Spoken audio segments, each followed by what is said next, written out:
আসসালামু আলাইকুম, আমি কিয়া রহমান আমার কুকি চ্যানেল থেকে আপনাদের সাথে আবার একটা ব্লগ শেয়ার করছি। আশা করছি আপনাদের কাছে অনেক ভালো লাগবে।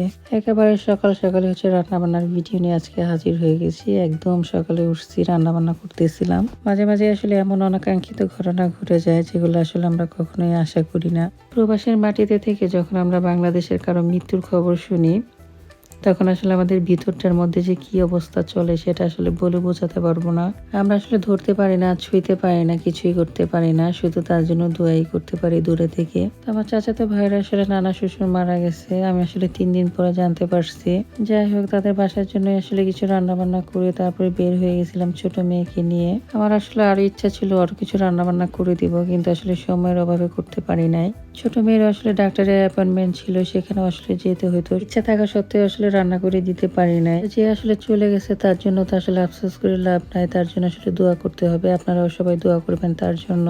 আল্লাহ তাআলা তাকে যাতে বেহেশত নসিব করে, তাকে যাতে জান্নাতের সবচেয়ে সুন্দর জায়গাটা দেয়। জীবন ক্ষণিকের জন্য, তবে এই ক্ষণিকের জীবনে আমরা কত অহংকারী হয়ে উঠি।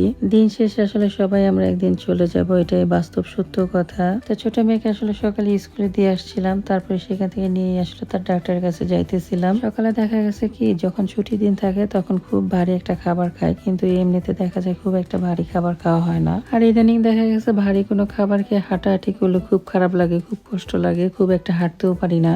তারপরে এই যে দুজনে মিলে চলে আসছিলাম একটা বারে, এখানে একটু নাস্তা করলাম। আমার ইদানিং অনেক খারাপ লাগে, অনেক ভয়ও লাগে, কখন যেন কে চলে যায় আমাদের ছেড়ে। বিশেষ করে মা বাবা শ্বশুর শাশুড়ি এদেরকে নিয়ে খুব বেশি টেনশন লাগে। মনে হয় যে কে যেন কখন চলে যাবে। সবারই যেহেতু বয়স বেড়ে গেছে, এখন সবার আস্তে আস্তে যাওয়ার সময় হয়ে আসতেছে। যখনই শুনি যে কারো মা মারা গেছে বা বাবা মারা গেছে, বিশ্বাস করেন কলিজাটা একদম ফেটে যায়। মনে হয় ইনশাআল্লাহ তার ভিতরটা কেমন হইতেছে, কেমন চলতেছে।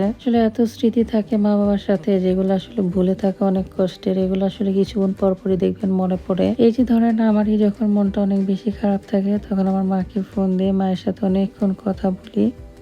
মনটা অনেক ভালো হয়ে যায়, অনেক হালকা হয়ে যায়। দুনিয়াতে আপনার একমাত্র কষ্টের সাথী হচ্ছে মা বাবা, আর কি আপনার কষ্টের সাথী না। প্রচন্ড ঝড় বৃষ্টি সবকিছু মিলিয়ে আজকের ওয়েদারটা ছিল খুবই বাজে একটা ওয়েদার ছিল। আপনাদের ভাইয়া তো একদমই ভিজে যাইতেছিল, এত পরিমাণে বৃষ্টি হইতেছিল বাইরে। হঠাৎ করে দেখা গেছে একটু একটু বৃষ্টি থেকে অনেক জোরে বৃষ্টি শুরু হয়েছে। ডাক্তার দেখানোর পরে এখানে কিছু ওষুধ কিনে তারপরে বাসায় চলে যাইতেছিলাম।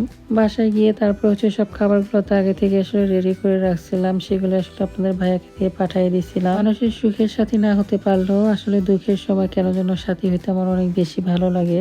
যেহেতু আজকে আপনাদের ভাইয়া কাজেও যেতে পারবে না, তাই ভাবলাম যে রাতের বেলা কিছু রান্না করে দিই আপনাদের ভাইয়াকে। ফ্রিজে কিছু চিকেন আমি আগে থেকে বের করে রাখছিলাম, সেই চিকেন গুলো মেরিনেট করে রেখে দিতেছিলাম, যাতে মশলাগুলো খুব ভালো মতো চিকেনের ভিতরে চলে যায়। আপনাদের ভাইয়া আবার বললো চিকেন চাপের সাথে তার পরোটা খাইতে ইচ্ছা করছে, তো আমি সেটাও আবার তৈরি করে নিয়েছিলাম। একটা সময় অনেক বেশি পরিমাণে পরোটা খাইতাম, এখন একদমই খাওয়া হয় না। ওইটা যেহেতু বেড়ে গেছে অনেকটাই আগের তুলনায়, তাই দেখা গেছে একটু তেলে ভাজা জিনিসপত্র কমই খাওয়া হয়। মাঝে মাঝে ওয়েদারের উপরে এত বেশি বিরক্ত লাগে, কি আর বলবো। আজকে যেমন সারাটা দিনই অনেক পরিমাণে বৃষ্টি ছিল, মুষলধারে বৃষ্টি হইতেছিল, খুবই ভয়াবহ একটা অবস্থা হয়ে গেছিল। যাই হোক, সবকিছু মিলিয়ে আল্লাহ তাআলা এখন পর্যন্ত সুস্থ রাখছে, ভালো রাখছে, আলহামদুলিল্লাহ। রান্না বান্না শেষ করে একেবারে গরম গরম খাবার বাচ্চাদেরকে দিতে আমি অনেক বেশি পছন্দ করি।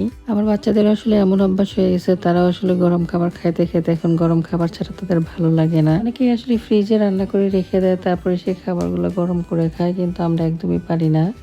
সবারই গরম গরম খাবারের অভ্যাস হয়ে গেছে। যাই হোক, সবকিছু মিলিয়ে আল্লাহ তাআলা এখন পর্যন্ত বাঁচিয়ে রাখছে, ভালো রাখছে, আলহামদুলিল্লাহ, আল্লাহর কাছে শুকরিয়া। আমার জন্য, আমার এই সন্তানদের জন্য সবাই অনেক বেশি বেশি দোয়া করবেন। কখন যে কার দোয়া কার কবুল হয়ে যায় সেটা আল্লাহই ভালো জানে। সবাই অনেক ভালো থাকবেন। আজকের মতো এই পর্যন্ত। আসসালামু আলাইকুম।